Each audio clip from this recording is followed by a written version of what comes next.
পটুয়াখালীর লঞ্চ শেষ করে বরিশালের লঞ্চে আসলাম। তার আগে আমি দেখাচ্ছি সদরঘাটে কত রকমের প্রতিবন্ধী মানুষ থাকে, সদরঘাটে কত ধরনের প্রতিবন্ধী মানুষ থাকে। হ্যালো গাইস, এই হলো আমি চলে আসলাম বরিশালের লঞ্চে। এই হলো বরিশালের লঞ্চ কুয়াকাটা 2।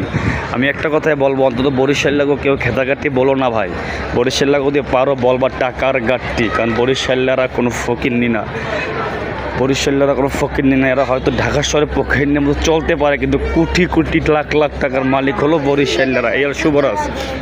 আমি দেখাচ্ছি, দেখবেন বরিশালের লঞ্চগুলি কীভাবে চলে আসতে আছে। আলহামদুলিল্লাহ, বরিশালের মানামি, যার কথা হাজারো বার বলা হয়েছে, অনলাইনে বলেন মিডিয়াতে সারা জায়গায় যে লঞ্চটা সুনাম সে হলো এই মানামি লঞ্চ। আমি এটাই টিকিট কেটেছি আলহামদুলিল্লাহ, কেবিন 105। ইনশাআল্লাহ আমি জল যাবো আপনাদের দোয়ায়। বরিশালের লঞ্চগুলো আপনার দেখাচ্ছি, অভাব নেই, এগুলি সব বরিশালের লঞ্চ। যেহেতু মিনিট শেষ হয়ে গেছে আর ভিডিও করা যাচ্ছে না, তাই বললাম আলহামদুলিল্লাহ।